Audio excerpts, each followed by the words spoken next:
नमस्कार दोस्तों, आपका स्वागत है हमारे यूट्यूब चैनल जिसका नाम है BEd class bye Anand Raj.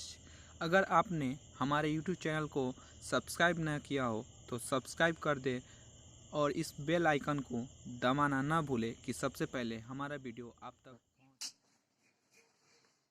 Hello दोस्त, इससे पहले हम क्लास 10th के साइंस में प्रकाश के परावर्तन के पार्ट 5 तक बता दिए थे। उसमें हम पार्ट 5 में आपको बताए हुए थे कि अवतल दर्पण का क्या उपयोग है, कहाँ पर अवतल दर्पण का उपयोग करते हैं और उत्तल दर्पण का क्या उपयोग है, कि गाड़ियों के साइड मिरर में कौन दर्पण का यूज करते हैं, गाड़ियों की हेडलाइट में कौन दर्पण का उपयोग करते हैं, सब आपको हम बता दिए हुए थे। आज हम लोग देखेंगे कि अवतल दर्पण में प्रतिबिंब कैसे बनता है, मतलब अनंत पर रखेंगे तो प्रतिबिंब कहाँ बनेगा, फोकस पर रखेंगे तो प्रतिबिंब कहाँ बनेगा, ये चीज सब देखेंगे। लेकिन उससे पहले हमको जानना होगा कि अवतल दर्पण के लिए किरण आने के लिए अवतल दर्पण के लिए किरण आने क्या होता है। कोई अवतल दर्पण में हम मुख्य अक्ष के समानांतर आपतित किरण करेंगे तो वह परावर्तन के बाद कहाँ बनेगा, वक्ता के अंदर आपतित करेंगे तो परावर्तन के बाद कहाँ बनेगा, मतलब उसका किरण आरेख कहाँ बनेगा। ये चीज हमको जानना होगा कि जब वहां पे जब प्रतिबिंब निर्माण जब वहां पढ़ेंगे, देखिए क्यों पढ़ना है, इसके पीछे भी कारण है कि कोई भी वस्तु का जो कोई भी वस्तु होता है उसका प्रतिबिंब बनने के लिए मतलब दो किरण आरेख को भेजना होगा। मान लीजिए ये वस्तु है, इसका हमको प्रतिबिंब चाहिए, तो क्या होगा, इसके लिए हमको इस वस्तु से हमको दो प्रकाश किरण भेजना होगा और वो दोनों प्रकाश किरण जिस बिंदु पर मिलेगा वही क्या होगा, उस वस्तु का प्रतिबिंब बनेगा। इसलिए हमको किरण आरेख को पढ़ना आवश्यक है। तो आइए देखते हैं कि अवतल दर्पण के लिए कौन किरण आरेख कौन कौन है। देखिए हमको तीन किरण आरेख को हम बताएंगे। देखिए पहला है कि मुख्य अक्ष के समानांतर आपतित किरण, मुख्य अक्ष के समानांतर आपतित किरण, मतलब बोल रहा है कि अवतल दर्पण के मुख्य अक्ष के समानांतर आपतित किरण करेंगे तो कहाँ किरण आरेख बनेगा। तो आइए देखते हैं कि हम लोग बताए हुए थे क्या कि ये अवतल दर्पण है, क्या है, अवतल दर्पण है।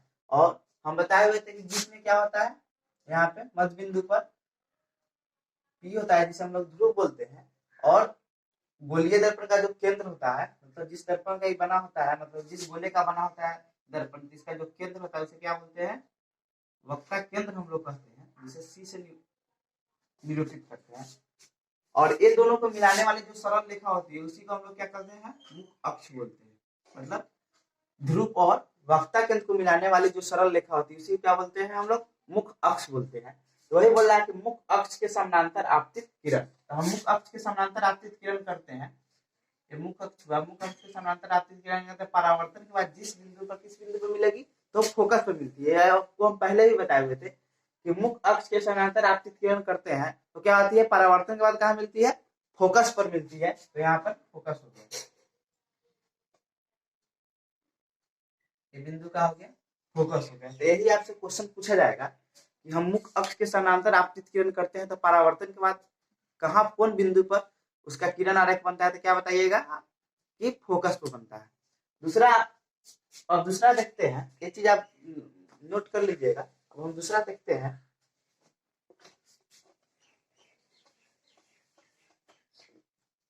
दूसरा है फोकस की दिशा में आपतित किरण, फोकस के दिशा में आपतित किरण, क्या लिखे, फोकस की दिशा में आपतित किरण। देखिए ये अवतल दर्पण हो गया, क्योंकि अवतल दर्पण में पढ़ा रहे हैं आपको। ये क्या हो गया हम लोग का, अवतल दर्पण हो गया, क्योंकि क्या है, बाहर से क्या है, रंजित है या मतलब वक्रित है, आप जो बोल सकते हैं। ये क्या हो गया, मुख्य अक्ष हो गया, जहाँ पे क्या होता है, यहाँ पे पी होता है, यहाँ पर सी होता है, और यहाँ पे क्या होता है, एफ होता है। हम पहले भी बता दिए हुए हैं। तो बोल रहा है कि फोकस की दिशा में आपतित किरण। देखिए हम फोकस की दिशा में आपतित किरण करते हैं, फोकस ये होगा, इसकी दिशा में आपतित किरण करते हैं तो परावर्तन के बाद क्या होता है, मुख्य अक्ष के समानांतर होकर किरण निकल जाती है। मतलब मुख्य अक्ष के समानांतर होकर किरण क्या होती है, निकल जाती है। मतलब ये मुख्य अक्ष इसके क्या है, समानांतर, तो किरण निकल जाती है। तो हम जब मुख्य अक्ष के फोकस के मुख्य अक्ष सॉरी जब हम फोकस की दिशा में आपतित किरण करेंगे तो परावर्तन के बाद क्या होगा, मुख्य अक्ष के समानांतर होकर किरण निकल जाएगी। देखिए यहाँ पे क्या है, कि हम फोकस की दिशा में आपतित किरण किए तो क्या होगा कि मुख्य अक्ष ये वाला हम लोग का है, मान लीजिए मुख्य अक्ष है, इसके समानांतर में किरण क्या है निकल जा रही है। और तीसरा है, ये चीज आप नोट कर लीजिएगा, तीसरा है हम लोग का वक्ता केंद्र की दिशा में आपतित किरण, वक्ता केंद्र की दिशा में आपतित किरण, यहाँ लिखा हुआ है वक्ता केंद्र की दिशा में आपतित किरण। देखिए वक्ता केंद्र क्या होता है, हम पहले भी बताए हुए थे कि दर्पण जिस गोले का बना होता है उसका जो केंद्र होता है वही क्या होता है, दर्पण का वक्ता केंद्र होता है। भाई हम देखते हैं ये अवतल दर्पण हो गया,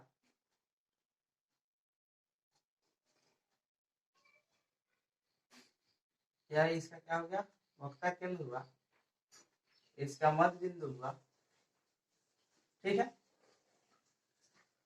तो बोल रहा है कि वक्ता केंद्र की दिशा में आपतित किरण, थोड़ा हम बड़ा कर लेते हैं। देखिए वक्ता केंद्र की दिशा में हम कोई आपतित किरण करेंगे तो परावर्तन के बाद उसी बिंदु पर वो लौट जाएगी, उसी पथ पर क्या होगी, वह लौट जाएगी। देखिए किरण आ रही है और उसी पथ पर क्या हो जाएगी, लौट जा रही है। तो आपसे क्वेश्चन पूछा जाएगा कि वक्ता केंद्र की दिशा में आपतित किरण करते हैं तो परावर्तन के बाद वह किरण कहाँ जाती है, तो बोलिएगा उसी पथ पर वापस लौट जाती है। देखिए उसी पथ पर क्या रही है, वापस लौट जा रही है। और इसमें क्या होगा, आपतन कोण 0 होगा, परावर्तन कोण भी 0 होगा। ये चीज ध्यान रखिएगा। तो ये चीज आपको हम बता दिए, तीन चीजें यहाँ पर हम बताए हैं। पहला बताए हुए हैं कि मुख्य अक्ष के समानांतर जब आपतित किरण करते हैं तो परावर्तन के बाद कहाँ मिलती है, फोकस में मिलती है, मुख्य फोकस या फोकस में मिलती है। दूसरा हम बताए थे कि जब हम फोकस की दिशा में आपतित किरण करते हैं तो परावर्तन के बाद मुख्य अक्ष के समानांतर से होकर निकल जाती है। तीसरा हम बताए कि वक्ता केंद्र की दिशा में जब आपतित किरण करते हैं तो परावर्तन के बाद क्या होता है कि उसी पथ पर वापस लौट जाता है। तो ये तीन चीज आपको बताया। तो इसका यूज हम जब अवतल दर्पण का जब हम उसमें प्रतिबिंब निर्माण पढ़ेंगे कि कोई वस्तु को हम अनंत पर रखेंगे तो उसका प्रतिबिंब कहाँ बनाए, तो उसमें जरूरी पड़ेगा क्योंकि उसमें हमको दो किरण को भेजना पड़ता है, क्योंकि जब दो किरण जाएगा तो दोनों किरण जिस बिंदु पर टकराएगी वहीं पर क्या होगा, उसका प्रतिबिंब बनेगा। तो इस तीनों में से हम कोई दो किरण वहां पर भेजेंगे और इसीलिए हम तीन पहले पढ़ाए हैं कि अवतल दर्पण के लिए प्रतिबिंब निर्माण कैसे होता है। मान लीजिए हम पहला 6 इसमें कंडीशन हम लोग को पढ़ना है। तो पहला कंडीशन क्या है, जब वस्तु को हम कहाँ पर रखेंगे, अनंत पर रखेंगे, मतलब इन्फिनिटी पर रखेंगे तो प्रतिबिंब कहाँ बनेगा। देखिए हम पहले ही आपको बताए हुए थे कि कोई वस्तु का प्रतिबिंब बनने के लिए हमको दो किरण आरेख को भेजना होगा और दोनों जिस बिंदु पर मिलेगी वहीं पर क्या होगा, उसका प्रतिबिंब बनेगा। तो आइए देखते हैं, मान लीजिए कि हम कोई वस्तु को अनंत पर रखें तो देखिए हम दो किरण, एक पहला किरण आया है कि अनंत से एक क्या भेजे, अनंत से एक मुख्य अक्ष के समानांतर एक किरण भेजे। तो परावर्तन के बाद क्या होगा, वो फोकस से गुजरेगी। हम पहले ही आपको बताए थे कि मुख्य अक्ष के समानांतर जब हम अनंत से कोई किरण को भेजते हैं तो क्या होता है, वह फोकस से गुजरती है। तो देखिए हम पहला क्या कर दिए, फोकस से तुरंत गया, जब परावर्तन के बाद कहाँ मिला, फोकस में मिला। फिर हम दूसरी किरण को भेजे, क्या हुआ, दूसरी किरण को भेजे, वो भी क्या हुआ, मुख्य अक्ष के समानांतर हुआ। क्या हुआ, देखिए मुख्य अक्ष के समानांतर होकर जब परावर्तन के बाद क्या, वो भी फोकस पर आ गया। इससे पता चल रहा है कि हम जब कोई वस्तु को अनंत पर रखते हैं तो उसका प्रतिबिंब कहाँ बनता है, फोकस पर बनता है। देख लीजिए यहाँ पे एक वस्तु हम अनंत पर यहाँ पर रखे हुए हैं, देखिए इसका प्रतिबिंब कहाँ बन रहा है, फोकस पर बन रहा है। और एक और चीज ध्यान दीजिएगा, देखिए प्रतिबिंब कहाँ लिख दिए, प्रतिबिंब कहाँ बनेगा, फोकस पर बनेगी। और दूसरा है प्रतिबिंब का आकार क्या होगा, अत्यंत सूक्ष्म बिंदु के समान, एकदम छोटा होगा। जैसे मान लीजिए कि अनंत में हम लोग क्या है, चंद्रमा है, सूर्य है, तारे, ये सब है। तो इस चीज को हम अपने पृथ्वी से देखते हैं कि बहुत छोटा दिखाई देता है तो बहुत बड़ा, लेकिन दिखाई क्या देता है, बहुत छोटा। तो एकदम इससे याद आप रख सकते हैं कि अनंत में कोई वस्तु को रखते हैं तो क्या होता है, बहुत छोटा दिखाई देता है। ठीक है। तीसरा लिखे हैं कि प्रतिबिंब की प्रकृति क्या, नेचर ऑफ इमेज, तो वास्तविक उल्टा। देखिए आप प्रतिबिंब वास्तविक कैसे होगा, देखिए एक और चीज, वास्तविक और काल्पनिक में आप अंतर कर लीजिएगा। जब हम कोई किरण को भेजेंगे तो अपने आप परावर्तन के बाद जिस बिंदु पर टकराए उसमें हम छेड़छाड़ नहीं करेंगे, जबरदस्ती उसको नहीं मिलाएंगे। देखिए यहाँ पर क्या, परावर्तन के बाद अपने यहाँ पर किरण मिली है, जबरदस्ती हम इसमें नहीं किए, तो ये वास्तविक प्रतिबिंब होगा। ऐसे भी आप याद रख सकते हैं कि दर्पण के सामने जब वस्तु बनता है तो क्या होता है, वास्तविक प्रतिबिंब होता है। ये भी याद रख सकते हैं कि जब दर्पण के सामने कोई प्रतिबिंब बनता है तो क्या होता है, वो वास्तविक होता है। और जब वास्तविक प्रतिबिंब होगा तो वो तो उल्टा होगा ही, हम आपको पहले ही बता दिए, जब प्रतिबिंब वास्तविक होगा क्या होगा, उल्टा होगा। तो ऐसे भी देख सकते हैं प्रतिबिंब कैसे उल्टा है, देख लीजिए बी नीचे है तो बी कहाँ चला गया, ऊपर चला गया है, यहाँ पर ध्यान दे सकते हैं। और ए ऊपर है तो कहाँ चला गया, नीचे है, मतलब कह सकते हैं कि प्रतिबिंब उल्टा हो गया है। ये चीज आप समझ गए होंगे। आइए अब देखते हैं, जब हम वस्तु को जब दूसरा कंडीशन अवतल दर्पण में देखेंगे कि दूसरा कंडीशन क्या होता है, जो हम 6 कंडीशन आपको बताएंगे, तो उसमें दूसरा कंडीशन है जब वस्तु को हम अनंत एवं वक्ता केंद्र के बीच में रखेंगे। कहाँ पे रखेंगे? अनंत एवं वक्ता केंद्र के बीच में रखेंगे। देखिए अनंत इधर का जितना होता है अनंत होता है, तो देखिए अनंत ये वाला होगा, वक्ता केंद्र क्या होता है? वक्ता केंद्र और अनंत के बीच में हम कोई वस्तु को रखें तो देखिए प्रतिबिंब कहाँ बनेगा? तो हम पहले ही आपको हम बताए थे कि कोई वस्तु का प्रतिबिंब बनने के लिए हमको 2 किरण को भेजना होगा। देखिए हम दो पहला किरण भेजे, मुख्य अक्ष के समानांतर से एक किरण भेजे, ठीक है ना। तो परावर्तन के बाद क्या हुआ कि फोकस से होकर गुजरी। और दूसरा हम क्या भेजे कि वक्ता केंद्र के सामने से किरण में, वक्ता केंद्र के सामने से आपतित किया। देखिए वक्ता केंद्र के जब सामने से आपतित करेंगे तो परावर्तन के बाद क्या होगा? उसी पथ पर वापस लौट जाएगा। तो देखिए तो प्रतिबिंब कहाँ मिला? दोनों किरण कहाँ मिला? यहाँ पर देखिए वक्ता केंद्र और फोकस के बीच में मिला। तो प्रतिबिंब कहाँ बनेगा? वक्ता केंद्र और फोकस के बीच में बनेगा। ये चीज हम आपको पहले ही बताए थे कि जब क्या होगा कि जिस बिंदु पर प्रतिबिंब दोनों किरण मिलेगी उसी पर क्या होगा? प्रतिबिंब बनेगा। देखिए तो यहाँ पर हम लिख सकते हैं कि प्रतिबिंब कहाँ बनेगा? वक्ता केंद्र और फोकस के बीच में बनेगी। और दूसरा है प्रतिबिंब का आकार क्या होगा? वस्तु से छोटा होगा। देखिए हम पहले बताए थे कि जब वस्तु को हम कहाँ रखे हुए थे? अनंत पर रखे थे। प्रतिबिंब कहाँ बना था? फोकस पर बना था। मतलब जैसे जैसे मतलब हम दर्पण की ओर बढ़ेंगे, मतलब हम दर्पण की ओर बढ़ेंगे तो क्या होगा? प्रतिबिंब हमारा बड़ा बनते चल जाएगा। तो पहले अनंत पर थे तो बहुत छोटा प्रतिबिंब बना था। जैसे ही अनंत से हम इधर बढ़ेंगे तो क्या होगा? देख लीजिए दर्पण है, दर्पण से हम इधर की ओर बढ़ रहे हैं तो क्या होगा? प्रतिबिंब हमारा बढ़ते जाएगा, मतलब बड़ा होते जाएगा। तो यहाँ से क्या होगा कि वस्तु से छोटा प्रतिबिंब बनेगा। ये चीज जान जाएगी। पहला हम बोले थे कि जब अनंत बनेगा तो कैसा होगा? बहुत छोटा होगा, एकदम बिंदु के समान होगा। लेकिन उससे हम थोड़ा आगे बढ़ेंगे तो क्या होगा? वस्तु से छोटा प्रतिबिंब बनेगा। तीसरा है प्रतिबिंब वास्तविक एवं उल्टा होगा। हम बोले थे कि दर्पण के सामने जो भी प्रतिबिंब बनेगा क्या होगा? वास्तविक होगा। और वास्तविक प्रतिबिंब पहले ही बताए हुए थे कि वास्तविक प्रतिबिंब क्या होता है? हमेशा उल्टा होता है। आप देख भी सकते हैं कि प्रतिबिंब क्या है, यहाँ पे वास्तविक उल्टा बना हुआ है, देख लीजिए। तीसरा कंडीशन है कि जब वस्तु को हम कहाँ रखेंगे? वक्ता केंद्र पर रखेंगे तो क्या होगा? देखिए हम वस्तु को यहाँ पे कहाँ रखे हैं? वक्ता केंद्र पर रखे हैं। तो देखिए हम पहला किरण भेजे हैं मुख्य अक्ष के समानांतर। देखिए परावर्तन के बाद क्या है? फोकस से गुजरा है। दूसरा किरण हम भेजे फोकस के सामने से आपतित किए, मतलब फोकस के सामने से आपतित किए तो परावर्तन के बाद क्या है? मुख्य अक्ष के समानांतर से होकर निकल गया। देखिए दोनों कहाँ मिल रहा है? यहाँ पे वक्ता केंद्र पर मिल रहा है। देख लीजिए वक्ता केंद्र के सामने मिल रहा है तो हम कहेंगे कि प्रतिबिंब कहाँ बनेगा? वक्ता केंद्र पर बनेगा। हम कोई वस्तु को जहां रखेंगे प्रतिबिंब वही बनेगा तो प्रतिबिंब का साइज क्या होगा? बराबर होगा। ये चीज तो आप जान रहे हैं। तो वही चीज है कि जब वस्तु को वक्ता केंद्र पर रखेंगे तो कहाँ होगा? वक्ता केंद्र पर ही बनेगा प्रतिबिंब उसका। तो वही लिखे प्रतिबिंब वक्ता केंद्र पर ही बनेगी। दूसरा लिखे प्रतिबिंब का आकार क्या होगा? वस्तु के बराबर होगा। और तीसरा क्या है? प्रतिबिंब की प्रकृति क्या होगी? वास्तविक उल्टा। देख लीजिए दर्पण के सामने बनना है तो वास्तविक है, और वास्तविक प्रतिबिंब क्या होता है? उल्टा होता है। आप ऐसे भी हम बताया कि कोई किरण परावर्तन के बाद क्या हो कि अपने आप जहां मिले उसमें हम जबरदस्ती नहीं करते तो वास्तविक होता है, वास्तविक कटान से बनता है, वास्तविक हो गया। और उल्टा पन्ना देखिए ये ऊपर है, यहाँ पर बनेगा प्रतिबिंब, आप लिख सकते हैं यहाँ पर प्रतिबिंब बनेगा तो ए डैश बी डैश, यही पे आपका प्रतिबिंब बनेगा। ठीक है, ये चीज समझ गए होंगे। तो यही हम बताए हैं। तो प्रतिबिंब कहाँ बनेगा? वक्ता केंद्र पर बनेगा। जब वस्तु को हम कहाँ रखेंगे? वक्ता केंद्र पर रखेंगे तो प्रतिबिंब भी कहाँ बनेगा? वक्ता ही केंद्र पर बनेगा। दूसरा क्या है? जब वस्तु को हम वक्ता केंद्र पर रखेंगे प्रतिबिंब वही बनेगा तो वस्तु का आकार क्या होगा? मतलब जो प्रतिबिंब का आकार क्या होगा? वस्तु के बराबर होगा। तीसरा क्या बताया? वास्तविक उल्टा। आइए अब देखते हैं कि जब वस्तु को हम कहाँ रखेंगे? वक्ता केंद्र फोकस के बीच में रखेंगे। देखिए अब वस्तु कहाँ रखेंगे? देखिए वक्ता केंद्र हुआ, फोकस से हुआ, इसके बीच में वस्तु को रखें। ये भी एक वस्तु है, इसको हम रखें। तो हम पहले ही बताए थे कि कोई वस्तु का प्रतिबिंब बनाने के लिए क्या चाहिए? हमको 2 किरण को भेजना होगा। तो पहला किरण हम क्या भेजे कि मुख्य अक्ष के समानांतर से एक किरण भेजे जो परावर्तन के बाद कहाँ मिला? फोकस पर मिला। और दूसरा किरण हम भेजे फोकस के सामने आपतित किए। फोकस के सामने आपतित किए तो परावर्तन के बाद क्या हुआ कि उसके मुख्य अक्ष के समानांतर से हो गया। लेकिन मिल कहाँ रहा है हम लोग को? यहाँ पर मिल रहा है, मतलब वक्ता केंद्र और अनंत के बीच में मिल रहा है। जो प्रतिबिंब है कहाँ मिल रहा है? वक्ता केंद्र और अनंत के बीच में मिल रहा है। तो हम लिख सकते हैं कि प्रतिबिंब कहाँ बनेगा? अनंत के वक्ता केंद्र के बीच में बनेगा। और प्रतिबिंब की जो स्थिति होगी वस्तु से क्या होगा? बड़ा होगा। देखिए हम पहले ही बताते हैं जैसे जैसे हम प्रतिबिंब दर्पण की ओर बढ़ेंगे तो क्या होगा? हमारा प्रतिबिंब बड़ा बनते चल जाएगा। तो मतलब पहले अनंत पर रखे तो बहुत छोटा बना, फिर उसके बाद हम कहाँ रखे? अनंत और वक्ता केंद्र के बीच में रखे तो वस्तु से छोटा बना, और यहाँ पे एकदम बिंदु के आकार का बना। उसके बाद क्या हुआ? थोड़ा बड़ा बना, मतलब वस्तु से छोटा बना। फिर जब वक्ता केंद्र पर रखे तो क्या हुआ? वस्तु प्रतिबिंब का जो आकार था वस्तु के आकार का बराबर रहा। अब इसके बाद हम जब वक्ता केंद्र और फोकस के बीच में वस्तु को रखे तो प्रतिबिंब क्या बनेगा? वस्तु से बड़ा बनेगा। ठीक है, तो ये चीज यहाँ पर वस्तु कहाँ बनेगा? आप यहाँ पर हम लिख दिए प्रतिबिंब कहाँ बनेगा? अनंत एवं वक्ता केंद्र के बीच में बनेगा। प्रतिबिंब वस्तु से क्या होगा, बड़ा होगा, और प्रतिबिंब क्या होगा, वास्तविक एवं उल्टा होगा।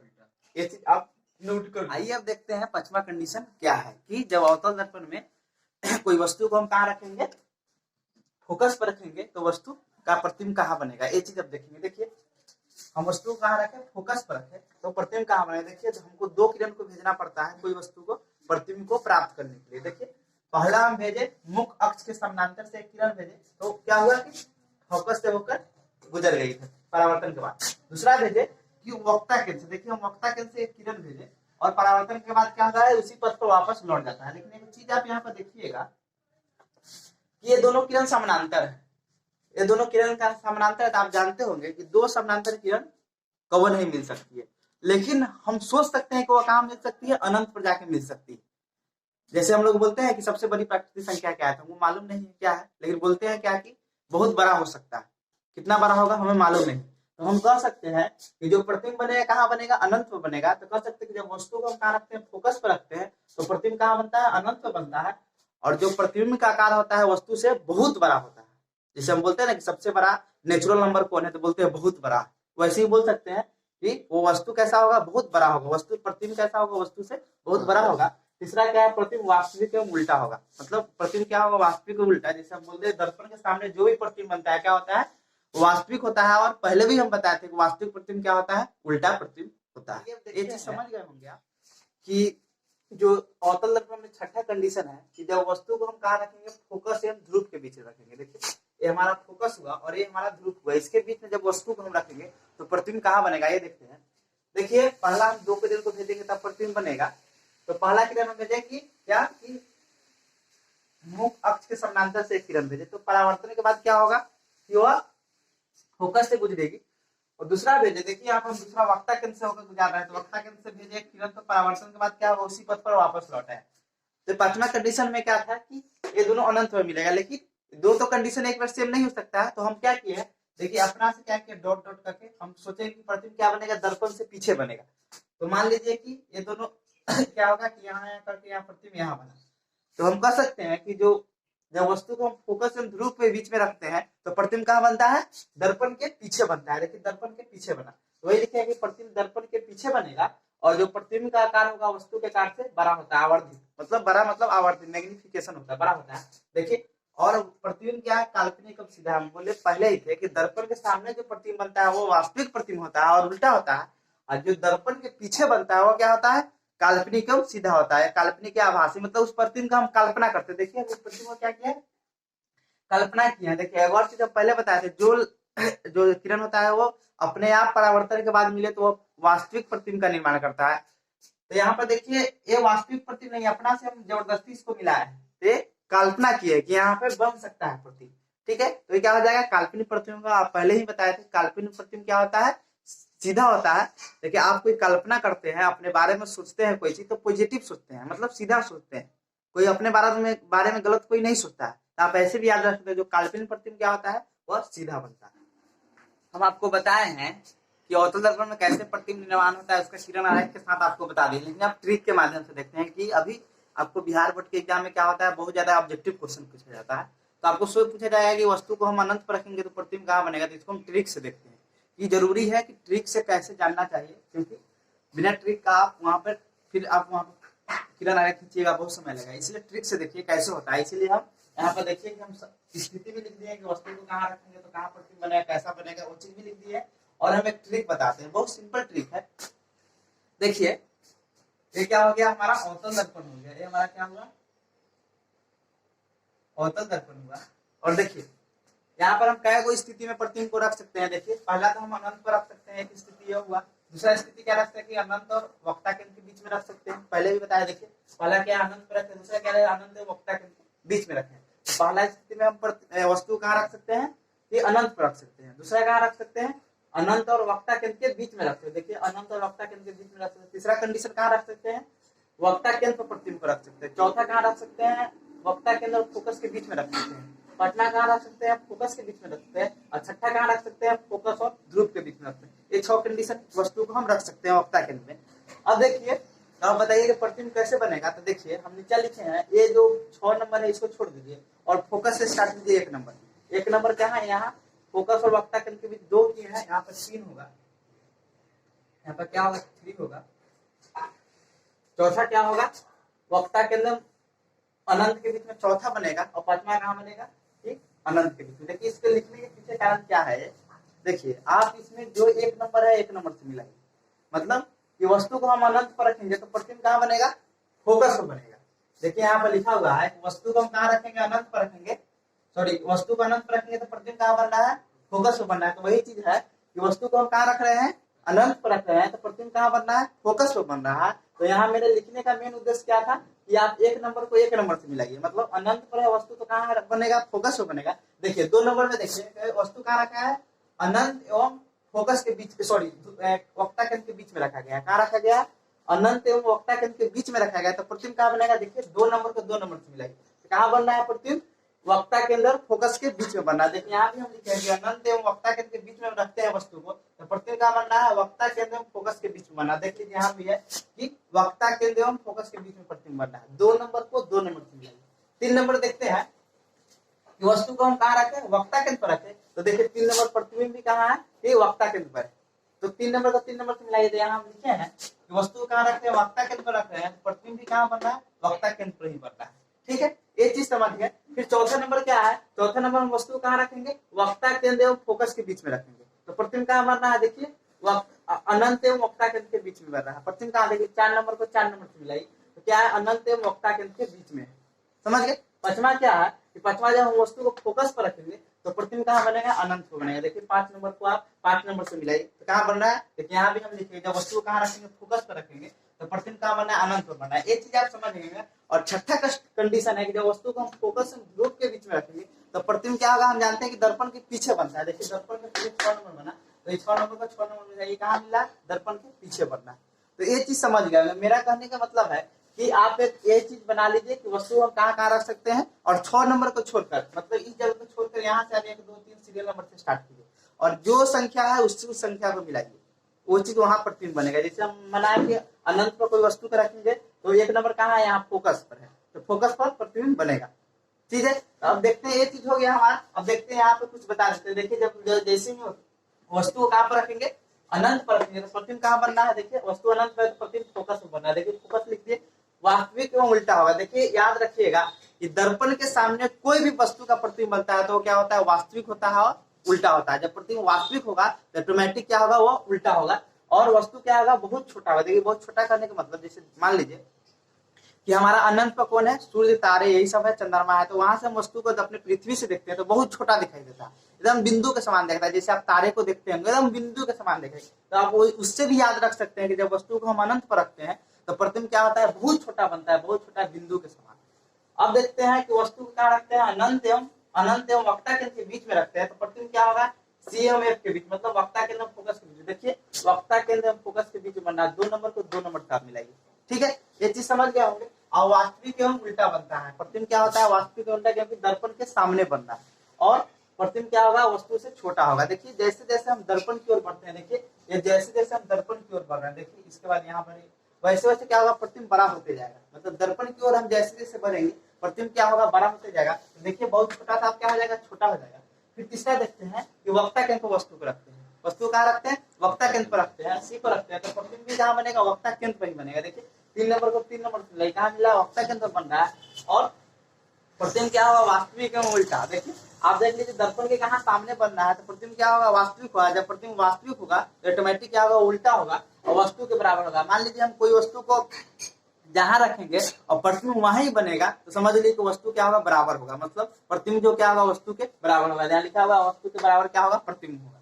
अब देखते हैं कि सी और एफ के बीच में रखते हैं, मतलब कहाँ रखते हैं, वक्ता केंद्र और एफ के बीच में रखते हैं, तो प्रतिबिंब कहाँ बना है, अनंत एवं वक्ता केंद्र के बीच। देखिए यहाँ पर वस्तु को रखते हैं सी और एफ, मतलब वक्ता केंद्र फोकस के बीच में, तो 4 नंबर को 4 नंबर से मिलाइए, तो कहाँ बनना है, अनंत एवं वक्ता केंद्र के बीच में बनना है। तो यहाँ लिखे अनंत एवं वक्ता के बीच, वक्ता केंद्र के बीच में बन रहा है। और जो प्रतिबिंब की प्रकृति क्या है, वास्तविक एवं उल्टा है। प्रतिबिंब की प्रकृति क्या है, वास्तविक एवं उल्टा है। देख लीजिए दर्पण के सामने बन रहा है तो वास्तविक एवं उल्टा होगा, और वस्तु से क्या होगा, वो बड़ा होगा। मतलब जैसे जैसे हम बढ़ रहे हैं तो वस्तु से क्या होगा, बड़ा होगा। आइए अब देखते हैं पचमा, फोकस पर अब रखेंगे। देखिए फोकस यहाँ पर हम लोग का फोकस है, तो 5 नंबर को 5 से मिलाइए, तो 5 नंबर जब फोकस है तो फोकस के लिए क्या है, अनंत पर है। तो क्या कर सकते हैं, जब वस्तु को हम फोकस पे रखते हैं तो प्रतिबिंब कहाँ बनता है, अनंत पर बनता है। और अनंत पर बनता है तो क्या होगा, वास्तविक में उल्टा, क्योंकि दर्पण के सामने बन रहा है तो क्या होगा, वास्तविक में उल्टा होगा और वस्तु से बहुत बड़ा होगा। मान लीजिए कि जब हम अनंत पर कोई वस्तु को रखते हैं तो पृथ्वी से देखते हैं तो क्या होता है, वो बहुत छोटा दिखाई देता है। तो मान लीजिए कोई वस्तु को हम फोकस पर रखेंगे और प्रतिबिंब अनंत पर बनेगा तो क्या होगा, बहुत बड़ा बनेगा, उसका हम कल्पना नहीं कर सकते कितना बड़ा प्रतिबिंब बनेगा।